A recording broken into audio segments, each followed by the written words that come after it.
Elle sert à produire de la culture, objectiver la décision au service de la collectivité.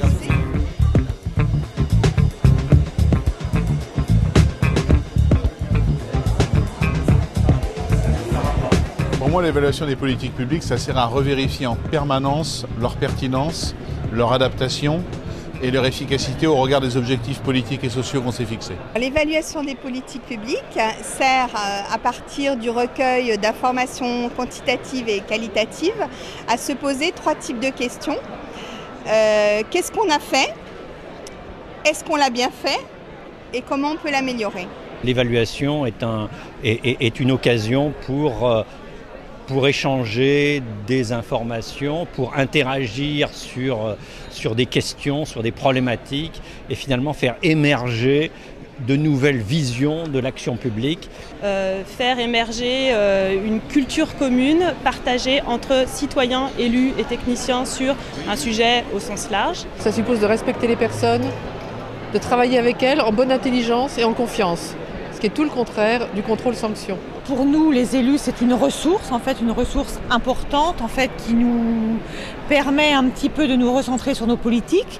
C'est un capital, un capital de connaissances. C'est à la fois d'essayer de rationaliser l'action publique et aussi d'avoir une réflexivité, un retour de connaissances sur l'action publique. C'est aussi un outil d'aide à la décision, un outil qui crée de la connaissance, un outil qui nous permet de mieux comprendre les phénomènes en cours et à partir de là, travailler à la mise en œuvre des politiques publiques. Ça sert d'abord à opérer un retour sur le politique, je crois que c'est ça qui est important, sur la décision politique. Ça permet de casser les routines dans les rôles tenus des uns et des autres, ça rebrasse un peu les positions de pouvoir en ouvrant la boîte noire.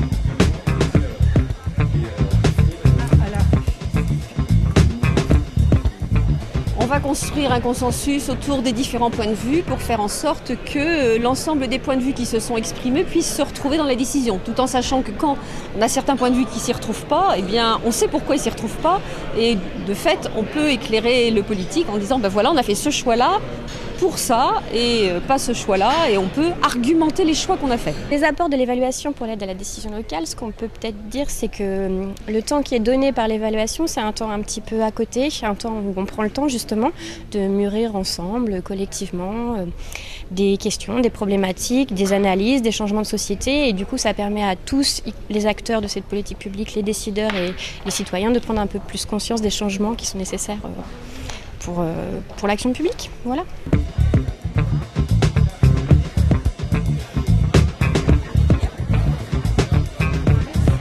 Elle influe de 2 façons. Elle influe parce que tout au long du processus, les élus et les cadres dirigeants qui participent aux différentes étapes de l'évaluation apprennent des choses, ils comprennent des phénomènes. Et donc on n'attend pas la fin de l'évaluation quand on trouve des choses pour faire bouger un certain nombre d'organisations, un certain nombre de projets. La vraie difficulté, c'est qu'en France, on est encore assez balbutiant sur la capacité à réintégrer les enseignements de l'évaluation dans la politique publique. Il faut s'attendre à avoir traité de nombreuses questions, sinon on ne prend pas le risque de l'innovation.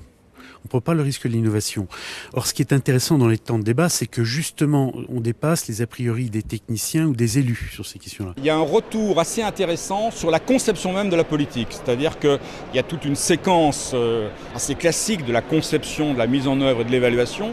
Mais on voit que lorsqu'on développe l'évaluation, du coup, on a un retour sur comment on conçoit les politiques. Et on se rend compte qu'il faut, dès la conception de la politique, déjà expliciter beaucoup mieux les objectifs. L'évaluation en particulier pour des élus peut permettre, en particulier quand cette évaluation est assez participative, de prendre en compte certes le point de vue de ces services techniques, mais peut-être aussi de s'ouvrir à d'autres rationalités, à d'autres sensibilités, et en particulier celle des usagers, celle des habitants dans un quartier. L'évaluation nous a permis de corriger un peu le tir. On était, disons, un peu faible sur la production de logements sociaux, par exemple, ou sur la prise en compte du vieillissement de notre population. Donc ça nous a permis d'infléchir un peu disons, la stratégie politique pour prendre un peu mieux en compte ces dimensions qui sont évidemment cruciales pour l'avenir. On On a un gros problème sur la qualité du tri dans nos poubelles jeteries, nos poubelles qui sont vertes chez nous. Où on avait un très fort taux d'indésirables. L'évaluation, ça a permis de faire prendre conscience aux gens de ça, donc c'est sur le côté connaissance partagée, et puis de travailler avec eux sur des propositions d'évolution. Et parmi les propositions, on avait imaginé, nous, de simplifier les consignes de collecte, c'est-à-dire de dire on ne trie plus que papier-carton. Et le retour des usagers, ça a été de dire non, si vous nous renvoyez cette consigne-là, ça veut dire qu'on recule, qu'on est des mauvais trieurs. Il vaut mieux que vous mettiez le paquet sur une communication, une sensibilisation qui soit plus personnalisée, ajustée à chaque type de citoyen, aux femmes, aux enfants, aux personnes âgées. Alors je peux prendre l'exemple de l'évaluation de la politique lecture, donc qui a permis d'aboutir à une redéfinition des grandes orientations de la politique lecture et après en manière des préconisations très concrètes et très directes pour les usagers des bibliothèques. C'est à la fois une simplification des tarifs et puis comme autre exemple une amélioration sur les horaires d'ouverture. Tout d'abord, je pense qu'un contexte de crise et de tension est un contexte favorable à l'évaluation. Beaucoup de citoyens, au fond, doutent de l'efficacité des politiques publiques et qu'il faut éclairer les citoyens.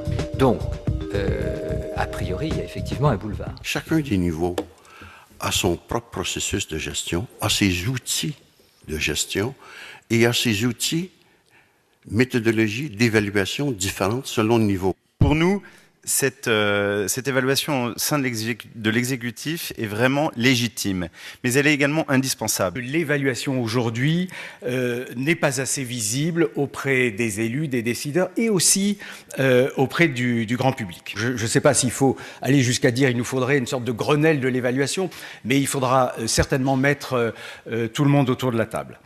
Voilà, je vous remercie encore tous pour votre participation.